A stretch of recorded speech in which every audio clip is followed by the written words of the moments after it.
perkenalkan, nama saya Apriaditya Saputra, saya dari Universitas Negeri Yogyakarta. Saat ini saya menempuh semester 6 di program studi Teknologi Informasi S1. Ya, S1. Dari edukasi, sekarang itu apakah hanya kuliah atau ada kegiatan lain? Mungkin selama kuliah ini ada beberapa kegiatan, mungkin jadi asisten dosen, terus ambil beberapa proyek juga dari disertasi dan tesis, terus sama itu ikut UKM. Oke, di sini kita lihat di CV-nya Mas Sapri itu tuh ada banyak pengalaman selain masuk beasiswa itu, ada juga pengalaman magang ya Mas. Yeah. Itu tuh magang apa aja sih, boleh dikasih tahu nggak? Mungkin awal mula dari magang itu dulu semester di SMK itu kan 4 tahun, kebetulan saya di SMK Pembangunan. Jadi 3 tahun studi, 1 tahun tuh magang. Nah dulu tuh pernah magang di CV Karya Hidup Sentosa di bagian mobile sama website developnya.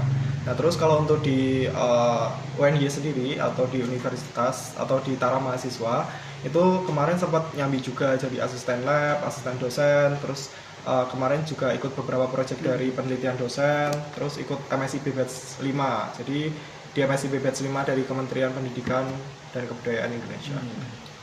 Terus kalau misalnya dari magang itu di lingkungan magang itu tuh personal branding itu penting nggak sih Mas? Mempengaruhi nggak sih? Mungkin kalau saat ini sebanyak perjalanan yang saya tempuh itu personal branding itu nomor utama dalam seleksi dari MSIP ya.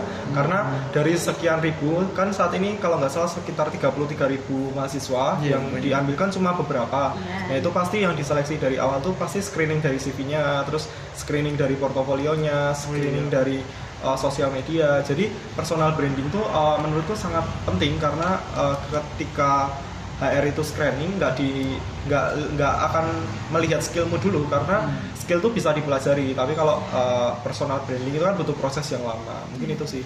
Dari Mas Sapri sendiri ada nggak sih tips-tips untuk membangun? Mungkin kalau dari aku sendiri untuk personal branding itu yang pertama bisa gali dulu dari teman-teman tuh minatnya di mana, terus kesukaannya tuh apa. Nah dari sana ketika teman-teman udah tahu kesukaannya di mana, ya udah tekuni dan kembali aja. Terus percaya diri aja bahwa kalian tuh bisa gitu. Karena personal branding itu kan pasti dilihat oleh banyak orang dan nggak cuma dipendam diri sendiri. Jadi yang tahu personal branding teman-teman, yang tahu dari seberapa luas teman-teman di bidang itu ya teman-temannya teman-teman gitu. Jadi itu sih bisa buat di brandingnya dari situ. Nanti pokoknya jangan minder, terus jangan ragu, terus kalau ada kegiatan ya udah di manage juga, misal di LinkedIn, terus ada di Instagram itu di manage kayak misal uploadan, terus mungkin reels, terus mungkin kegiatan yang teman-teman sekiranya penting itu bisa diupload di LinkedIn maupun di Instagram. Karena dari situ kita tahu nih HR-nya tuh biasanya HRD itu bisa tahu, oh ternyata anak ini tuh spesifikasinya tuh di sini, terus anak ini tuh bisa spesifikasinya di sini gitu. Ketika Instagram atau LinkedIn teman-teman kosong, kita nggak tahu dong, oh teman-teman tuh selama kuliah tuh ngapain aja, terus ya udah ngapain aja selama berkuliah kayak gitu. Terus ini ada, aku lihat dia luar kampus di Mas Diajeng Sleman. Pengalamannya gimana nih Mas? Mungkin kalau di Diajeng Sleman ini sebenarnya tuh ajang buat generasi muda, wadah generasi muda agar kita tuh bisa mengenal dari pariwisata kita tuh seperti apa, terus dari mempromosikan dan agent of change dari sebuah daerah itu. Terus mau tanya lagi Mas, ini di Mas Diajeng Sleman ini relevan nggak sih sama jurusan kuliahnya Mas Sapri? Kalau dari aku pribadi kebetulan relevan karena mungkin dari Dima Diajeng Sleman ini membebaskan kita memiliki advokasi atau program kita selama jadi Dima Diajeng cuma mau ngapain aja. Fokusnya di mana gitu ya, terserah ya. Nah ini di sini tuh ada banyak banget ya kegiatan, terus ada magang dan lain-lain, semuanya itu tentunya kita butuh manajemen waktu yang baik. Nah dari Mas Sapri sendiri itu ada nggak sih tips and triknya buat bisa manajemen waktu itu biar gampang, biar enak dijalanin, biar semua terlaksana kan? Nah di kuliah dulu di awal semester 1 itu aku sempat buat plan. Jadi aku ada board khusus, itu aku tulis planku selama semester 1, semester 2 sampai semester 8. Setelah itu di bawahnya aku kasih plan lagi selama 5 tahun ke depan tuh aku mau ngapain aja. Jadi ketika kalian lulus, kalian punya pandangan, oh aku mau jadi kerja dulu baru kuliah, atau mungkin aku mau lanjut S2, atau mungkin ada target LPDP ke luar negeri. Ya itu udah teman-teman pikirin dari sekarang.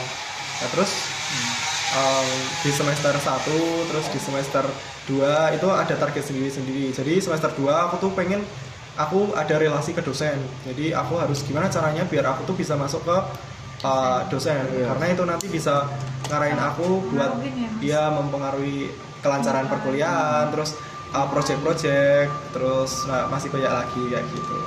Terus di semester 3 alhamdulillah dapat project, semester 4 dapat project. Nah, semester 5 ini karena aku pengen lulus cepat, kan kalau pengen lulus cepat kan harus, kalau di aku harus nggak KKN sama ikut MSIB, karena MSIB dari kementerian kan dikonversi tuh cukup 20 SKS ya. Yaitu kemarin alhamdulillah di semester 5 MSIB ke konversi 20 SKS, dan alhamdulillahnya juga kemarin juara di pusat prestasi nasional, di juara 2 dan dikonversi ke KKN. Jadi semester 6 7 ini udah nggak ada KKN dan tinggal fokus ke skripsi. Nah terus mungkin kalau semisal kedepannya teman-teman bingung, wah aku kok cuma gini-gini aja, terus aku mau berubah. Nah perubahan itu ada di dalam diri teman-teman. Kalau teman-teman nggak mau berubah, teman-teman nggak ada getakan hati untuk melangkah, ya teman-teman akan stuck di situ.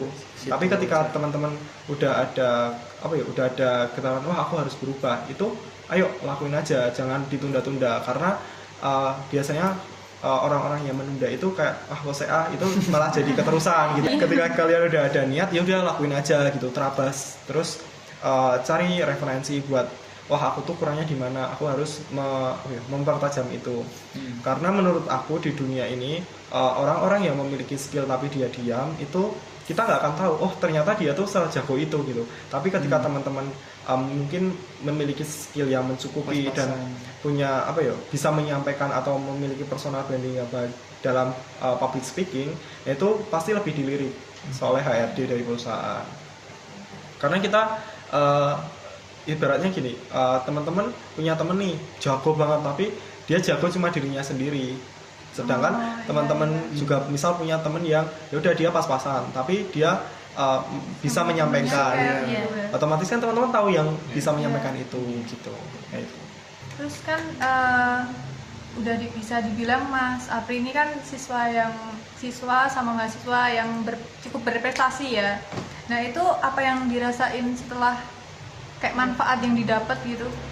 Mungkin kalau untuk manfaat secara tidak langsung, ketika kita setelah melalui sebuah proses itu pasti ada efek buat diri kita sendiri. Jadi semisal saya bisa lebih pede, terus bisa lebih mengerti manajemen waktu yang baik itu seperti apa. Karena ketika kita tidak mengalami sebuah tantangan, kita tuh tidak akan maju. Jadi ya udah kita stuck aja di situ gitu. Tapi ketika kita udah melewati sebuah hal, walaupun itu mungkin gagal atau mungkin itu ada sakitnya, tapi yakinlah bahwa dari sakit atau gagal itu kalian bisa belajar untuk diri kalian sendiri.